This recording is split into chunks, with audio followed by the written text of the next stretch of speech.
Thank you for joining us. The plan this evening is really to take some time to do a couple of things. One, we want to use this time to, not for Nigel, Al, and myself, just to share some updates on a couple of areas and try and keep you guys up to speed with some of where we're at, what's going on at the moment, and just aware, the distance of the moment as we just got to work hard at trying to close that gap down, particularly as we begin to normalise. We just want to help begin to communicate some of that. So I just want to take a few minutes just recognising as we are coming out of lockdown over these coming weeks and months that I think, I just want to say it really simply, I think what I'm recognising, and I think many of us, this is just true for many of us, that we realise that at large, we are kind of all over the place. I don't mean as a church, I mean as people. That even how do we re-emerge from this odd, strange 16, 18 months? We're kind of, there's not just one way that everybody's responding. There's lots of different ways. There's lots of dynamics. There's lots of ideas about how to do that. And just wanting to say, I recognise that that's true for us as a church family, that we're kind of saying, okay, how does it begin? What does it begin to look like for us moving on through the summer and then into the autumn? But I do just recognise that there's a lot of challenges for us as we do that, whether it's personally and in our own situations or together as a church family. And into the mix of all of that, I think there's just a couple of things that's worth mentioning, because I don't think we will have forgotten, but just we may have forgotten in our thinking. So you'll remember that during the pandemic, we actually said, look, we're bringing the sites back together, the East and West sites. We're wanting to rejoin them. We just felt that was right. It wasn't actually a response to the pandemic, but increasingly, I just feel like that was God leading us. And just again, wanted to acknowledge that we talked about that a while back, but that is a dynamic as we begin to regather in person, as we begin to move forward, just recognising we are back to one site. And I don't want it to feel like something that's swept under the carpet and nobody's allowed to talk about it. Sorry, battery. And that's going to have a dynamic on us. Just everybody, all of us, just finding our place again. Working out how do we work, let alone with the pandemic. That would be a big enough challenge for us. The reality is people have moved on over this time of the pandemic. As we're beginning to re-emerge, we're kind of asking the question, okay, who is with us as a church family? And at one level, there's a sense of, whoever's connecting on Zoom and in person, but I think there's a real question of saying, okay, who is Gateway at the moment? And it's quite hard to get a real sense of that picture. I'm not saying that as a complaint. I'm just saying that's one of the challenges right now, is going, who are we? How are we going to begin to re-emerge? There's been, as I'm sure you will have felt as well, lots of disconnecting from one another, a lot of distance between us as a family together. And as we begin to regather, of course, there's going to be lots of preferences, lots of desires for what that's to look like. There'll be fears that are driving us, and energy levels are going to be all over the place as we begin to move forward from this pandemic. And I just want to say that because I think it is worth acknowledging that we are in challenging times. In fact, just earlier, I was in the office with Callum, and Callum said it's just a really hard moment, which I totally agree with. It's just a hard moment that we're in for each one of us personally. It's a hard moment for churches. It's a hard moment for us. And it's just, I think it's worth acknowledging that. But I also want to say that as I've been talking to various church leaders from different denominations and streams and different places, I think that sense is actually quite a common dynamic, that what we're facing as a church family, in fact, is, sure, not for everyone, but by and large, a lot of people are saying, we don't know what we're going to look like when we re-emerge. We don't know who's with us. We don't know. We don't know quite how this is all going to work. We're not even sure what we're trying to do when we re-emerge. And so I just wanted to say that, because I think sometimes, as particularly in the light of COVID, we can, if we're not careful, we can take a read that isn't necessarily a real picture. It's easy to look at this moment like, oh, it's all right for other people, it's all right for those people, it's all right for this situation. But actually, the reality is, we were away last week on a Think Theology training day in London, or training couple of days in London, a few of us, and just talking with, again, many church leaders. There is really a sense that we are in challenging times. These are difficult times.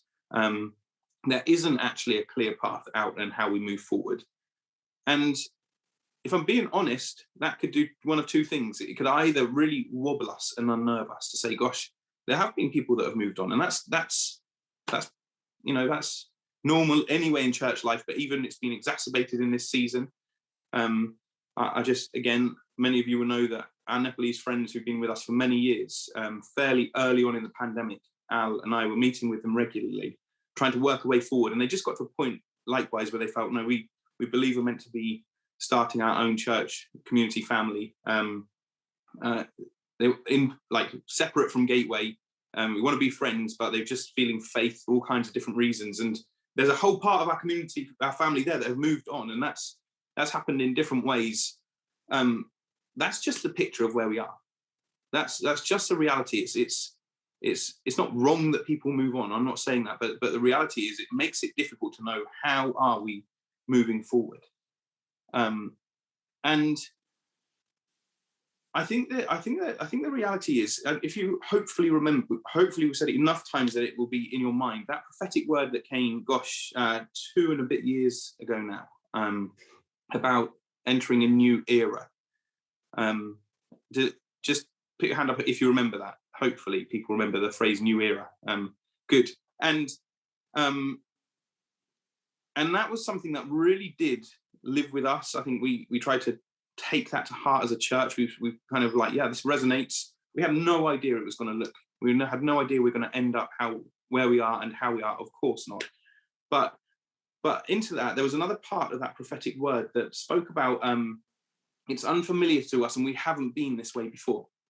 We haven't, and I mean, how obvious is that? We haven't done church in the way that we've had to over the last 18 months. We've not had to organize ourselves and deal with some of the challenges that we have, and some of the levels of disconnection and distance between us.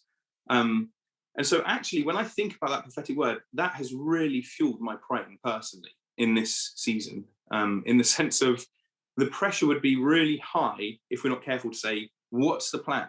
What are we going to do? How are we going to move forward? We need answers, we need clarity, and sure, there are points and times where that's really helpful. But I think it would be odd if we knew exactly what it looks like in the new era. We've not been this way before. There's a sense of, we need to learn, we need to grow, we need humility, we need to be faithful in seeking God for this new era. And I think every time, even as a team, every time we've talked and prayed and sought God and put things in front of us, we keep coming back to a place of saying, like, let's not be quick to draw up plans. Let's be quick to get before God. Stephen Lowe, I remember, I don't know when it was, sorry, but I remember, I wasn't there, but you said this phrase that's lived with me. It got quoted about, let prayer be the strategy. And I think that really is something we're wanting to learn as a church family. So we're in a challenging time. It's hard. Let's just face it. The next few months aren't going to be easy, trying to find new rhythms. It's going to be a season of learning. And I just want to say to you, I really, in the midst of this, I really believe that God is at work among his church. He's at work. He's doing a work of renewal, work of reset. He's doing a work of restoration. And I really believe it is purposeful. As difficult as it is, we're going through a purposeful season. I don't know about you, I keep feeling like we're getting to the end of it as well. And then it feels like, oh, now we've got to go again. It's still not over, hooray, Freedom Day, but no, we've still got to keep going. And there's a couple of things I just want to just share quickly for us. Just as I guess immediate priorities for us, really, as even over the summer and as we begin to move forward. And that's this. The first is this, that we want to use the summer to make relationships and connection the priority for us. Recognizing distance and the disconnect that's gone on, that it's not just a quick thing. It's not just a case of getting us all back in the room. We actually need to re-establish and relearn the rhythms of one another in new ways of supporting and encouraging, of just being friends together, of being together and enjoying one another's company. And so we want to use this summer to really focus on relationships. And so that's really the call for the summer, is can we, each one of us, actually be really intentional in that, recognizing we all have a part to do that, to make us healthy in that it's not just going to happen. It's not something we can just organize. We need to go towards each other. I want to call us to loving one another. I want to call us to commit ourselves afresh to one another. I want to call us to bear with one another.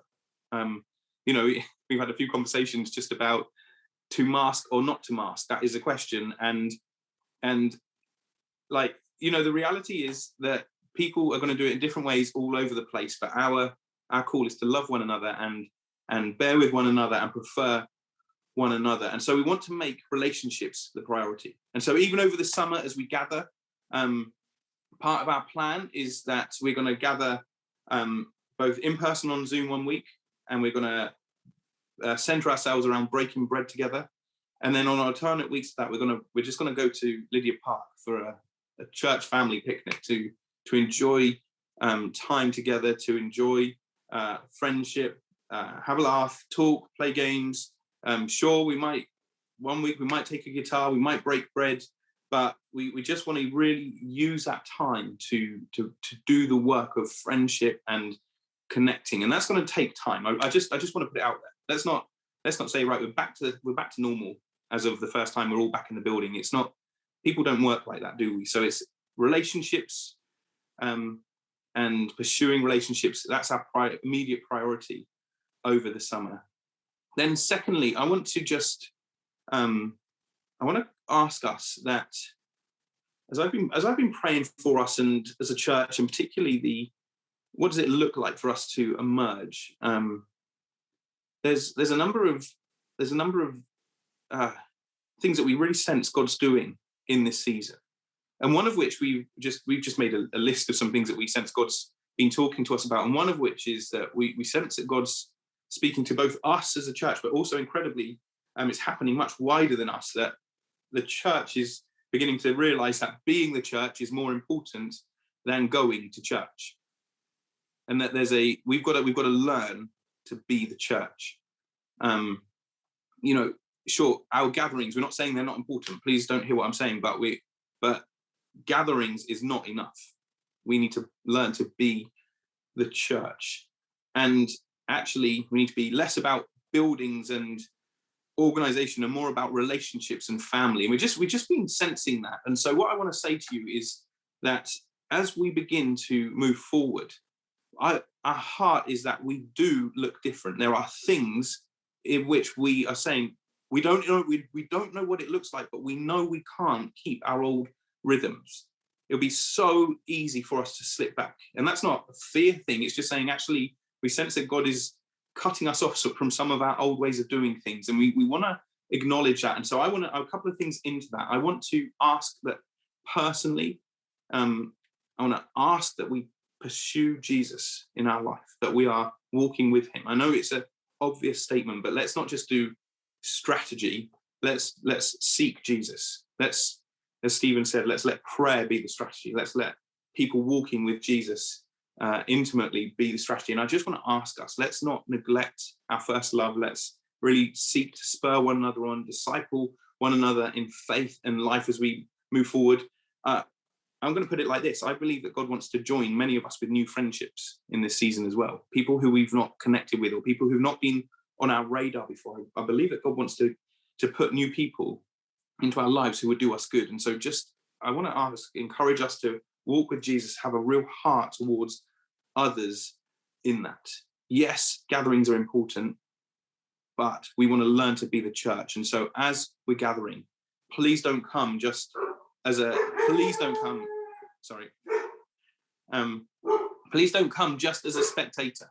Please come ready to encourage and build up and strengthen and we've just got to go for it. We've just got to say, Jesus, we want to be walking with you. We want to pursue you. We're sick of religion in our lives. We want to be a people who are marked out by the presence of Jesus, passionately pursuing him and just having a freedom and a joy as we gather together. The scripture, sorry about the dog. The scripture that's just been in my head on this as I've been praying and thinking is that famous scripture in Hebrews 10, do not give up meeting together as some are in the habit of doing, but encourage each other all the more.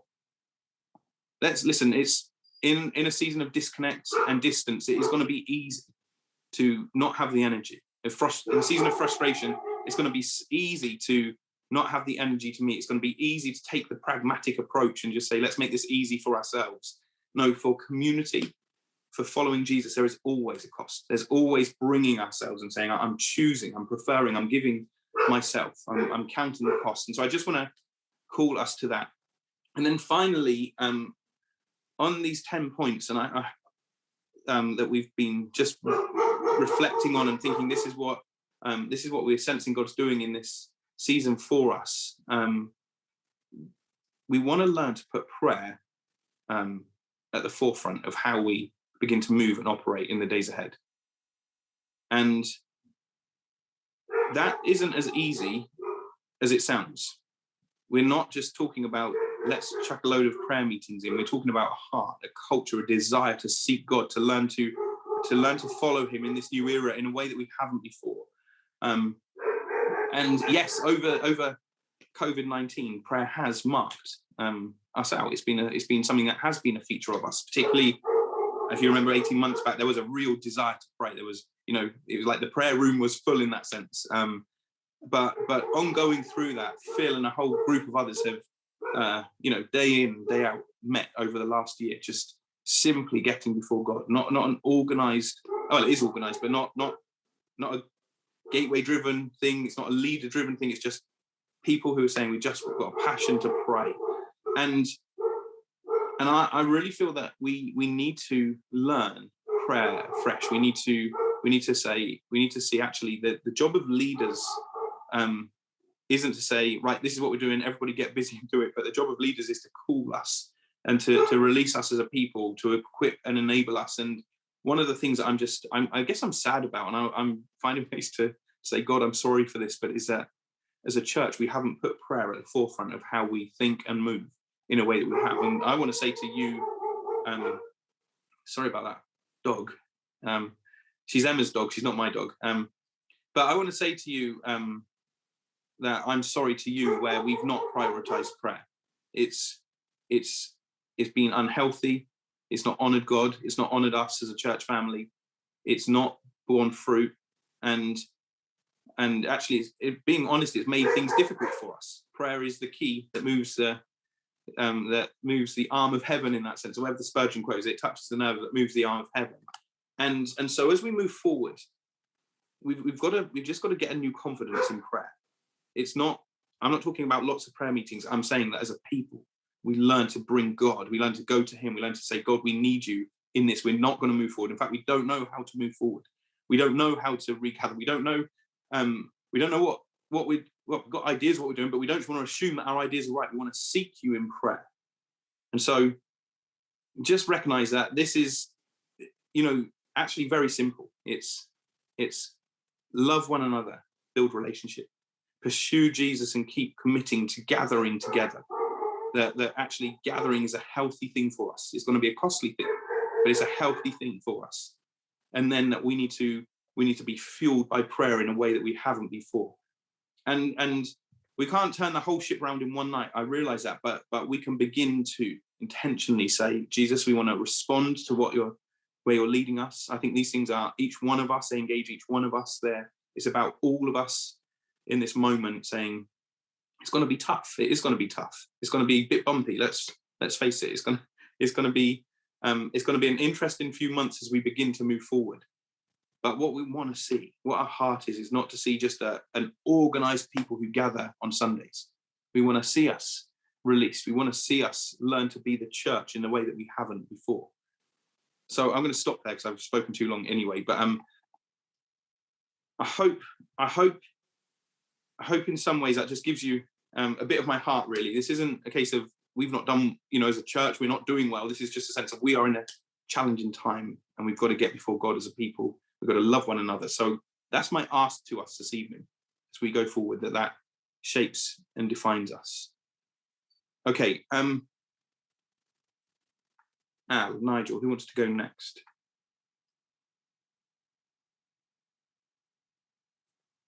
Shall I just go off the back of that? Because I guess it makes sense, really. And then I'll just do this for a few minutes, because I actually recorded a video today, which is going to come out next week, I guess, which sort of unpacks a bit more of what I just want to share. But so that's coming out, I think, some point next week. And if you are on Zoom on Sunday, or we're going to be in person this week, and it's going to come out again, some of what I want to share is going to be in the preach that I just did, really, which is, and one of the things that, just recognizing what Colin said there, as leaders, we feel this tension of like, we do believe God's take us into this new era, and there's a sense of renewal, but there's also like wisdom of when to hit go on things and when to put more flesh on the bones, recognizing we're in this kind of challenging season. It's like, when is the right moment to say, actually, we need to start putting, this needs to change or that needs to change, versus actually, because of the funny moment that we're in, when do you hold things back? And so I just want to talk, I guess, really about a direction of travel that I see the way that we think about small group life in Gateway going,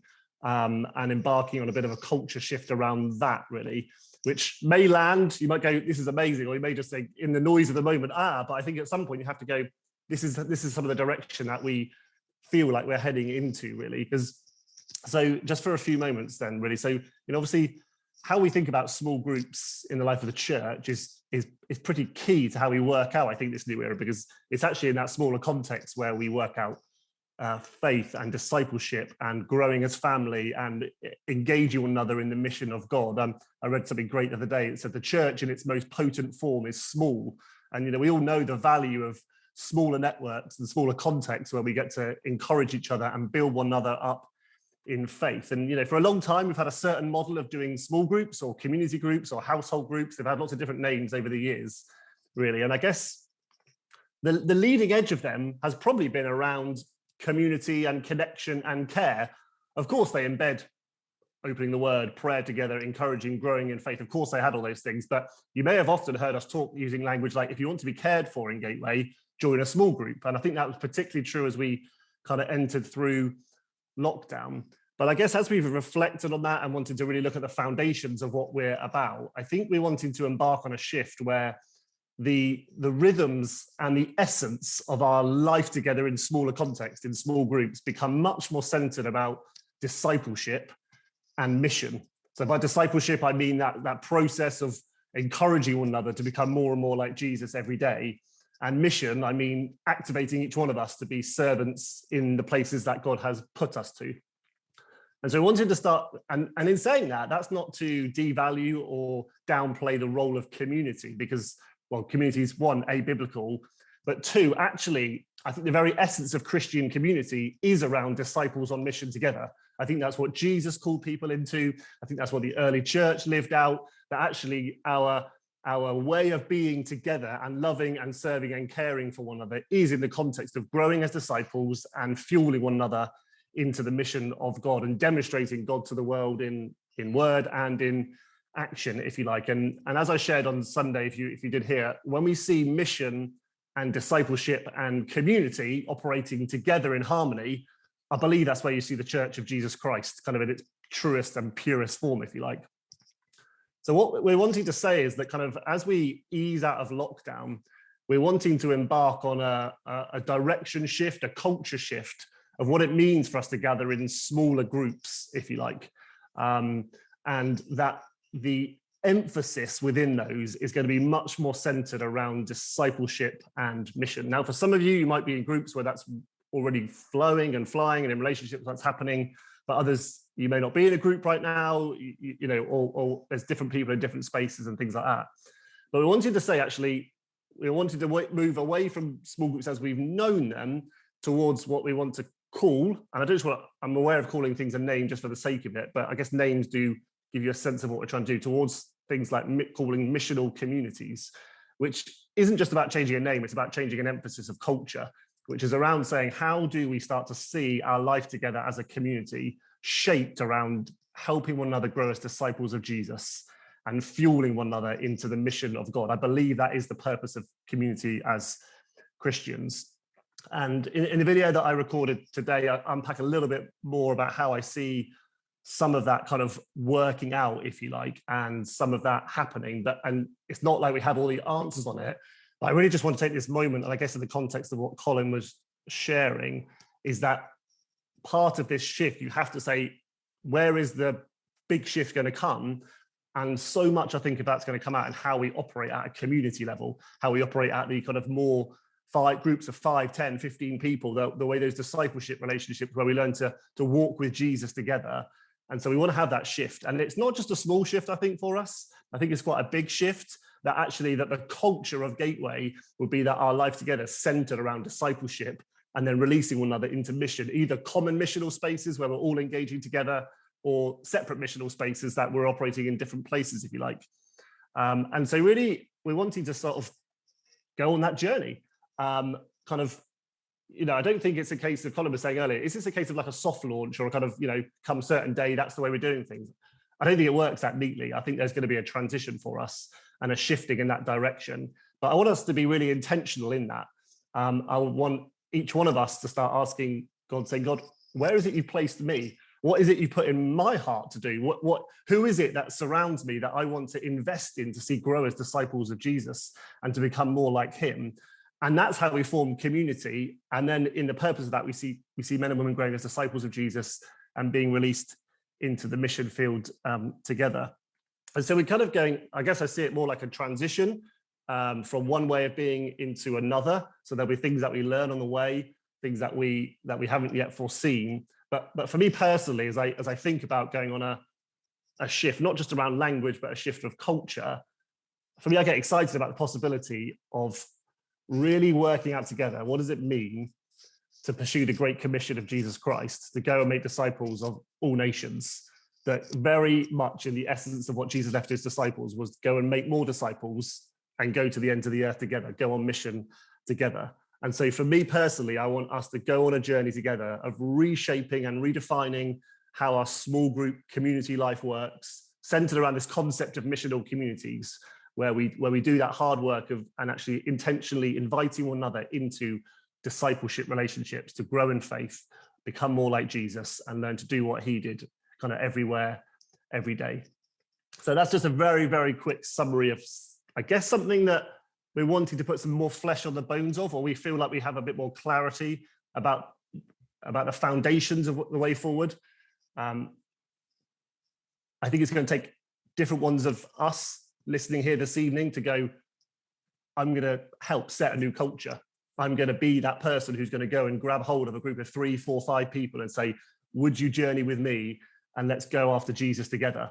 Or it's going to take someone else going, there's a group of people over here who have the same heart for mission and the same heart for the same community or the same neighborhood or the same network or the same type of person. Should we go after that together in mission and grow as disciples on the way? That's what it's going to take. It's going to take a response of the hearts of each one of us to say, yeah, count me in. I want to grow as a disciple and I want to call others to grow in discipleship as well, really. So the plan is that we'll kind of try and communicate more of this over the coming weeks and months as we learn to transition. But I do think it starts with each of us, like Colin said, seeking Jesus for ourselves and getting before him in prayer and really starting to ask some of those questions. God, where have you placed me? What is it that I'm carrying in my heart to do? And who can I do that with? And who can I invest into as in a kind of disciple-making context and a missional space as well? So in a few minutes, that's kind of some of a little bit of flesh on the bones of that. So that's me done. Yeah, fab. Thanks, Al. All right, Nige, over to you. Okay. Hi, everybody. This is just what you want at the end of your evening, isn't it? To talk about finance, but I'm not really going to talk about finance in that way. So this is not a full finance update. That will come in due course. We'll be sending out giving statements in the next month or so, like we always do, and that will come with a bit of a summary of what's gone on in the finances over the last year or so. So this is not that full picture. All I want to do really is highlight a couple of things, again, which speak into the moment that we find ourselves in. Both one, looking backwards over this last year and just saying, what has God done with our finances, and just to kind of celebrate that story really. And then just looking forwards and saying, as the other guys have been talking, the themes that we feel God is speaking to us about going forward, how do they begin to impact our finances? And there's one way in particular that I just want to share with you of how that is happening. So it's really just a couple of headlines, which hopefully give you a flavour of what God is doing in this moment. And then you can come, of course, and ask questions afterwards, or come to me or come to Callum on any occasion really, and just ask any questions about it.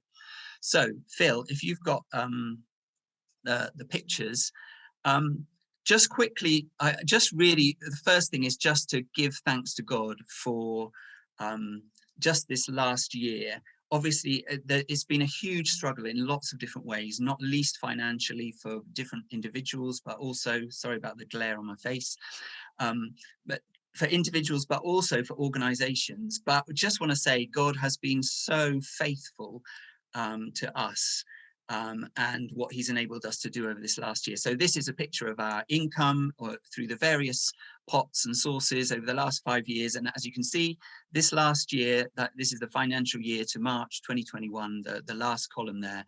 So income has gone down a bit, but not massively. And I guess the thing just to thank God for is that he has provided us with everything that we've needed to do the things that we feel like he's called us to do. So it hasn't been a struggle in that way, but he has been so faithful. Not only that, but if you look at what's been going on in Gateway Furniture over this last year, obviously loads of restrictions, but actually it's been the first year in the history of Gateway Furniture where we've got quite a number of grants from outside bodies and from the council because of COVID that has enabled us to cover all the costs of what we were doing within Gateway Furniture. So actually, as it just so happens, it's the first year where we haven't actually had to invest any money into what God has been doing through Gateway Furniture, which has just been amazing because that provision has actually come from outside in this last year. And despite all the restrictions, I just want to say that Andrew and his team at Gateway Furniture have just done the most amazing job in terms of developing relationships, serving in points of crisis and points of need throughout this year as they've been able to with the restrictions. And so that is just a real a story of God's blessing and favor over this last year, and just really want to recognize that. Also, in the midst of all the challenges that we've been facing in this country, just again want to recognize the amazing offering earlier at the beginning of this year that we took up for all that's going on in Burundi and that Donna is leading into. With Gift Aid, that's around about £20,000 that we've been able to send over to Donna. And the amazing story there is that has come just at a point where they have been able to kind of realize a dream that Donna has had ever since she's been in Burundi for a building that will act as a base for their training and for their church to meet.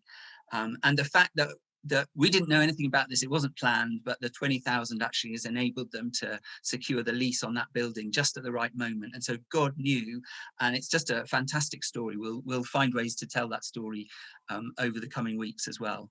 And I'm sure Donna will give us a bit of a video to update us and show us the pictures, but just God's faithfulness in the midst of this crisis, really, in terms of finances. So that's one thing. And then, as I say, the other thing is just looking forward. And as the other guys have said, there's various themes that we just feel like God is speaking to us about in this moment. We don't know a lot of it. We can't plan that far ahead. But there's one particular area where we feel that it's clear that we needed to make a shift. And we did that in our budget this year. And that is in the area of being more planned and intentional in our generosity, giving away outside of Gateway. So there's always been a generosity within us as a people massively over the years, and we've given internationally, particularly, we've given to different things locally. But it's been it's gone up and down in different years. It's fluctuated quite a lot. Quite a lot of it's been driven by special offerings. So just as an example, the next slide, Phil, if you look at this last year, the amount, this shows you the proportion of general income that we've been able to give away into different areas. Actually, this last year, there hasn't been any money going into Gateway Furniture, as I've just said, and special offerings come and go.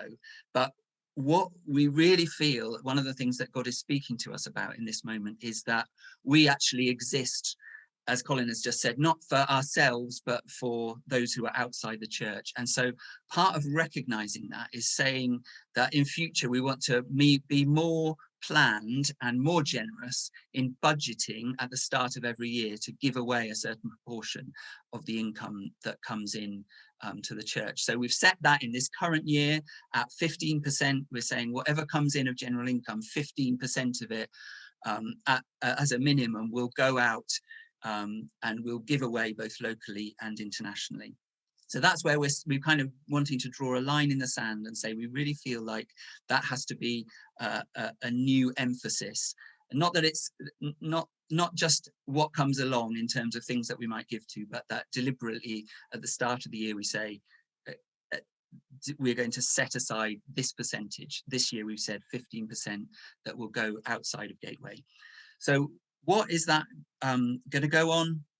Well, for a start, we will need to, we'll continue to support and enable Gateway Furniture. We want to invest into local and international partnerships. And again, there's a theme that I think God is speaking to us about, particularly as well in this new era, that we're to work more closely with others that God joins our hearts with in partnership. So particularly you'll see on this this pie chart, which is our budget expenditure for this coming year, that shows the 15% that that we're definitely setting to give away. There's a big chunk of local giving. Some of that will be Gateway Furniture. Others of it will be into things that we feel like God is leading us to give into. Just let me give you a couple of examples already that are on our radar this year, and both are about partnerships and working with others as God brings the churches and his body at large in Swindon closer together. One of those is the church plant in Penhill, which you will have heard us talk about a lot. Just an amazing model, we believe, of what God is doing in this new era in terms of us really as a joined, as a united body of God's people in Swindon, saying this is one of the most deprived areas of the town. We really want to invest together into that. So we've sent people. We also want to back that with sending resources and finances. And we're looking at ways that we might do that to support that embryonic church, which is so exciting. They've just got a new building. Again, that's a story that we need to tell over the days ahead, because it's really amazing what God is doing there. So we will tell that story as well. There'll be lots of videos coming out over this summer, hopefully, and into the autumn, where we tell some of these stories. But Penhill Church, that's an example. Another example is Starting Point, which we spoke about a few months ago. Again, we'll be talking about that again some more in the days ahead. But that is really a new project that's just come to Swindon, which is about really releasing the church to mentor young people who are not in education, employment or training, just to give them that encouraging help in what they're in kind of getting on the path in life, if you like. So Starting Point, Tanaka, who some of you will know, has been doing an internship to get that off the ground, and we've been supporting her in doing that in the current year. But that's just another example. But this is about local partnerships where we feel like God is saying, we want you to invest into this. It's part of our vision to be partnered with others to see the kingdom advance around us. There'll also be global partnership, international partnerships. We're talking to Steve Oliver, who heads up our family of churches, tomorrow morning about what some of those might look like. But intentional generosity is what we're feeling like God is particularly calling us to. Let me give one other example just on the local one of something that we're launching over the coming months. Again, you'll hear us talk some more about this, but it's something that we're calling Imagine This, which is based on a prophetic word that we received as a church. Some of you might have been there. It's a few years ago now, in 2013, when Julian Adams was with us, a famous prophetic voice that some of you will know, but he brought a guy with him called Marco. And Phil, if you've got the next slide, there's a an extract from the prophetic word that that we received back in 2013. And this is what it said: I feel that God wants to increase the imagine this level of this church. And what that means is that you'll be reaching out to heaven and imagine this, there will be healing for this disease. Imagine this, you have money to fund this social project. And I feel that God is saying that there's favor for you, that is you, Gateway Church, to imagine this church is made for the supernatural. I feel that this church is going to birth not only the food bank, but also different and other enterprises, other smaller, does it say? I can't see because I've got pictures on the screen, other smaller enterprises and projects. And I feel that this church is going to be marked by social enterprise projects and lots of small things. Some things will exist only for one day. Some other things will be as big as a food bank. And this has really grabbed us, because one of the themes, as has been referred to earlier, that we feel like God is speaking to us about is just releasing people to do the things that God has called them to, and to follow through on the dreams and the visions that God and the ideas that God is putting in our hearts individually. So we've set aside a pot of money in this coming year, part of this giving away intentionally. And the idea is that anyone within the Gateway family can come and say, look, I've got this idea. It might be a really small one. It's got to be looking outside of Gateway. So it might be something to bless a neighbor. It might be as small as that, or it might be a project that serves a whole area. It could be anything. But the point is that it advances the kingdom, it mobilizes God's people, and it is a blessing to the community around us. So what we're after is ideas. What has God put in your heart? What idea has he given you that at the moment hasn't seen the light of day for whatever reason? And we're just aware that when we have ideas, or God gives us dreams for doing things, however big or small, there's sometimes barriers in the way of us going ahead with those. And the idea of this pot of money and this imagine this is that we say we're going to do our best to remove those barriers to you doing the thing that God's put on your heart. And the barrier might be financial, it might be that you need prayer, it might be that you need somebody to talk to about it, you might need a bit of specialist input on legal or communications or something. But whatever your idea, we've assembled a little team, and our heart is that we will harness the different gifts that there are within the church to enable and release people to do their idea. So we'll talk more about it, as I say, over the coming weeks and months, but we've put this pot of money aside, and what we're saying to the whole church is, have you got an idea, something that will bless your community or your neighborhood, that just requires a bit of help, whether it be advice or finance or whatever, that would enable you to do that? And we want to hear about those things in the days ahead. So we'll talk more about that, but if you've got an idea, let us know. So those are just some flavors really of what we're thinking when we say we want to be more intentional about being generous and putting this line in the sand in the days ahead. I hope that makes some sense.